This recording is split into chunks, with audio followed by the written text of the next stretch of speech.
Hello guys, in today's video I will be showing you how to fix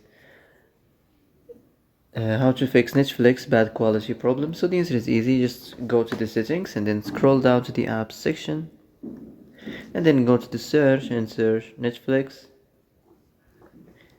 and next go to the storage, and here as you see you will find this clear cache option. Click on it. Now you can go check it if it works, and if it didn't you can try to restart your phone or turn the Wi-Fi off and on, or the Bluetooth or the airplane mode. Also you can try to clear data, but be careful. If you clear data, all the Netflix data will be deleted. This includes all files, the settings, the accounts, the databases, etc. So be careful if you want to clear your data. So that's it for today's video. I hope this is the answer you've been looking for.